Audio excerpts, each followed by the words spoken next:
when you bought these wedges, how did you decide on them? Guys, I know this video is long overdue, especially with my journey to scratch, because short game is one of those keys that will help drop those scores. 8 years ago, I got my first wedges, which I'm still playing to this day, but now I'm going to get fit for some new wedges.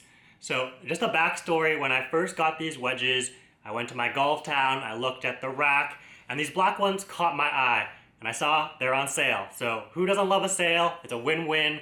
I went through the rack and I picked 2 wedges based on the loft that would space evenly through my bag, and then I walked out. However, this is not the way that you should be buying wedges, because just besides the loft, you also need to be looking at the grind and also the bounce, because you want to be picking a wedge based on the different kind of conditions that you're playing in, and also what kind of shots that you want to do around the green.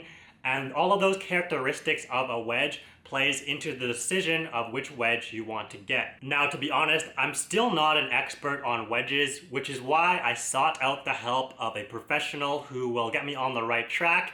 Also, he won PGA Canada Coach of the Year, so I feel like I'm in very good hands with him, and I'm very excited for my wedge fitting. So as mentioned, I don't have a full understanding of wedges, just a general overview of the terminology, but as far as how the different grinds and stuff work, I'm very curious to try this out for myself and for him to kind of explain all the different wedges to me. I was just curious though, kind of a ballpark of where I'd be fit into, so I took the Titleist wedge selector online, and I thought it'd be a fun idea at the end of this video to compare the results of the survey versus what I actually get fit into. Without further ado, let's go into the wedge fitting.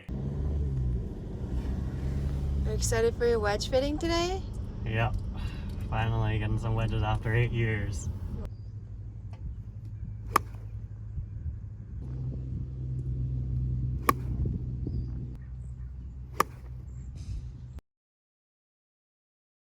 You just want to make sure, like, when grooves wear out, we're really only worried about these bottom 3-4 grooves. Sure. Once the ball stops catching there, then it gets up high on the face, it catches above where the CG or center of mass is, and then it starts to come out irregular. You just don't get the spin that you want, and you get varying distance. And you're happy with your irons?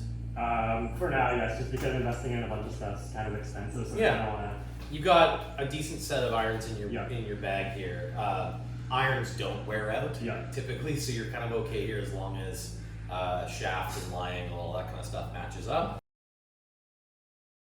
We're going to gap your whatever that first wedge is, either 50 or 52 degree or somewhere in that range, off of the distance that we kind of want a full wedge. And then what I call scoring wedges, it kind of like your 54, 56, 58, 60, somewhere in there. We want to figure out and give you some versatility in bounce and grind.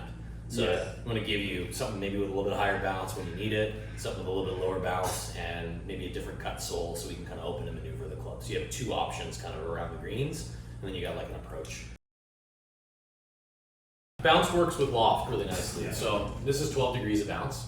The bounce is kind of measured at the cap. So this is a long sole, so that cap is there. So kind of there's your 12 degrees that's in there. When I push this forward, it's like 1-to-1. So if I take 1 degree of loft off, I'm removing bounce. And if I keep doing that, I can really remove a lot of bounce. So if you have a high bounce wedge and you're struggling running into the ground, it's nice to kind of lean it forward. If I need more bounce, if I'm in really soft conditions, same thing, 1-to-1. I add 1, it starts to add a little bit more bounce to it. You can literally just see how much more I can add to it. So that relationship is pretty true. When we twist it open and close, it just depends on the shape of the sole. So a lot of wedges have what they call like a C cut, or like heel and toe relief. So we'll see on like the M grind with a vokey that there's cut here and cut there. So when we open and close and manipulate, it really stays a lot more true to what that bounce condition is in the center. We're not getting like a stand up out of the heel cap. So it's really important to know what you do with those wedges around the green, what you do for approach, how you work in the turf. So we're going to work on some interaction with the ground. And then just kind of put it all together so you've got the right mix of tools for whatever you need at the game.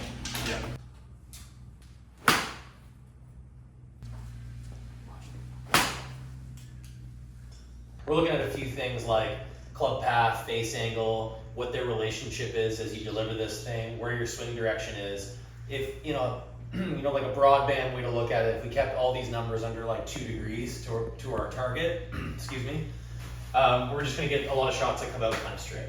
If you get, you know, lots of path to the right and the face is closing, or there's lots of rotation in there, we're delivering the club from difficult angles, then you get just bigger variance. So it looks like on average, as I look at kind of your average numbers on just a few hits that we've had so far, it looks like you're kind of delivering the club fairly straight. Now this is a pitching wedge, so we're not going to get huge swings. But it also probably leads us down the road of like, okay, this guy's not doing anything super funky that's going to get you in trouble. You're probably on a pretty good path to just, you know, pump up the reps so that you can kind of start to predict your pattern a little bit better. Looks pretty decent.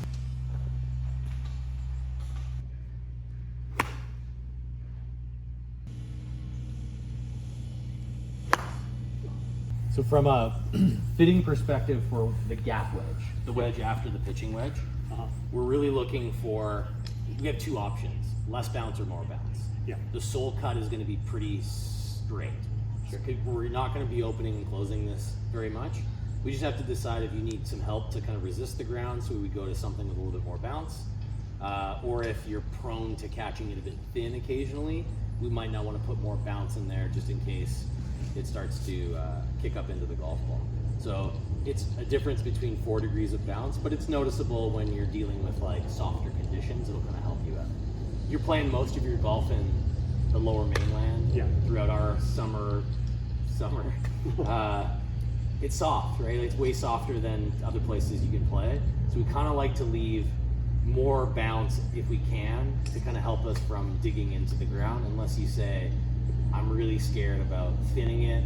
I don't take divots ever, which doesn't look like that's the case. Looks like you kind of take divots. I do take divots. I think if anything, I'm sometimes scared to thin it.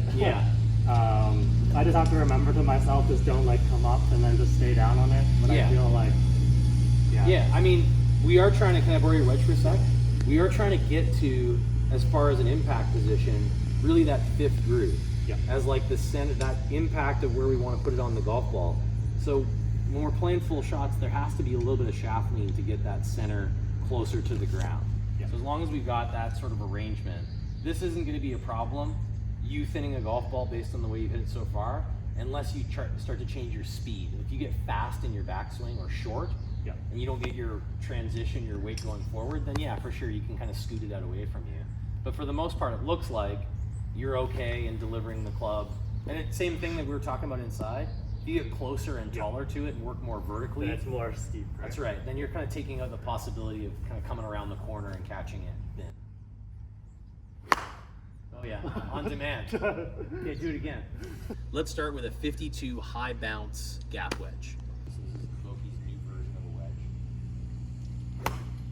It's going to feel really nice off of the face.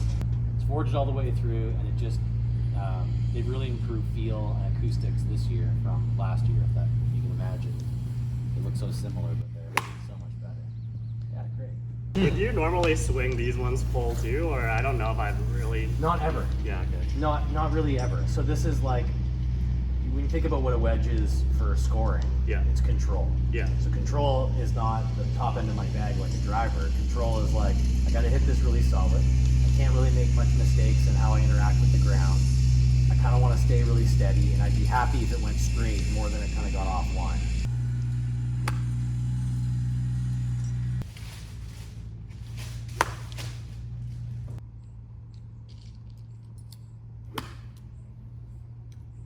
I felt like this one dug a bit. Kind of dug, right? Your friendliest bunker out of the rough. It's big, it's continuous and kind of convex in its setup. So it just rolls everywhere, but it doesn't have a lot of maneuverability because there's so much mass here. So D-grind is really just this shape with this and this cut out. So there you can see the cut that goes in there. Now it creates a little bit higher cap here and rejects the ground nicely for those of us that dig in. For those that are delivering it okay, this feels like a sticking point. That probably what it felt like is like it was grabbing back there. So we want to put you in something that has a little faster move through the turf, and then we'll keep going down to something that has a little bit less bounce. So we're kind of inching our way down to like the lowest bounce and see how you perform with those ones. Let's try it. S-grind.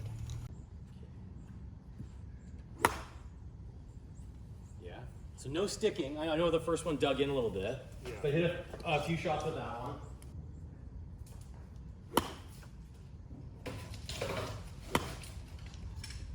So we're transitioning now from the 56S that has a little bit of relief in the heel and the toe, but pretty fast through here, 10 bounce, to now the M that has kind of the most extra relief, a little shorter cap to the toe and a little less bounce. So this one should move the quickest kind of through the turf.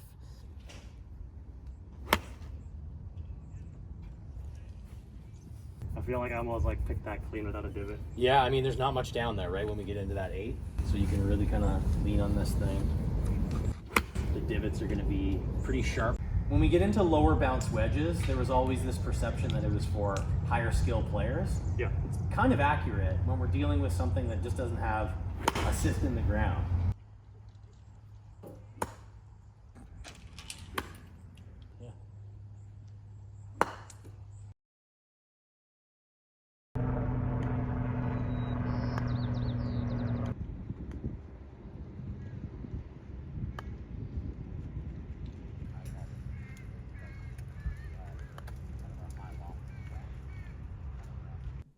Apologies for the audio quality. Going to be investing in some wireless mics soon, but just due to budget constraints, had to choose between golf equipment and filming equipment. This time the golf equipment won out, got some new wedges. But just to explain what Tim is trying to teach me, we're talking about hitting wedges at different trajectories and doing so without doing a lot of crazy stuff like manipulating the face and driving the hands forward and stuff like that. All you need to do is adjust your position relative to the ball. So if you want a lower flight, stand closer. If you want it higher, stand farther away. And you can do this all with a neutral face. So that was the wedge fitting. Hopefully you guys found it informative. I know that I did. I learned so much from Tim, and I'm going to be having him help me with other aspects of my game. I think he will really be able to expedite my road to scratch. As mentioned in the beginning, I'm going to compare what Vokey said versus what I actually got fit into. So the gap wedge that I got fit into was the 50 12-degree F grind. And according to Vokey, it said the 50 8-degree F grind. Now the reason why I got the higher bounce was because, as Tim was saying, in Vancouver the fairways are a lot more softer. And on the Vokey website I put fairways as neutral. To be honest, I wasn't really sure. I think the 50 12-degree F grind works just great, and it feels so nice to hit off of the face. The next wedge that I got fit into was the 54 8-degree M grind.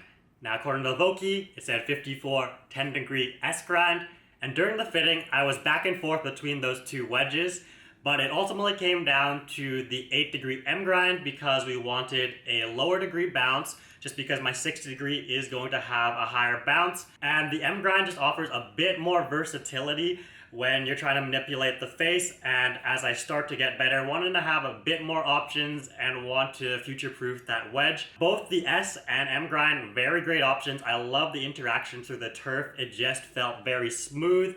The D grind was very diggy, and for the 54, I didn't like that. Yeah, I just didn't really like the feeling of that, so that was an instant no-go. And for my lob wedge, I got fit into the 60 12-degree D grind. And according to the Vokey, same wedge. Now, even though I was just complaining about the D grind earlier on the 54, on the 60, with those little chip shots around the green, I just felt I was way more consistent with the D grind.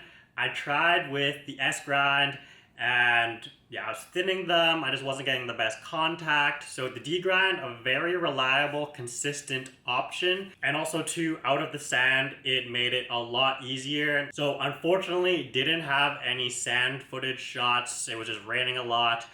So kind of just hit a few shots. But from what I was doing out of the bunker, yeah, the D grind, just the easiest to hit out of the sand. It just felt the most forgiving, and I don't have the most confidence out of the sand. So for me, just getting as much help as I can get. So yeah, those are the wedges that I ended up with. I ended up getting black heads and a black shaft.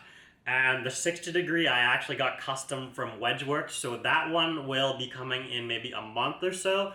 But the 50 and 54 should be in within the next week, so hopefully we can test these wedges. I'm looking forward to trying them out. I'm looking forward to working on my short game with Tim.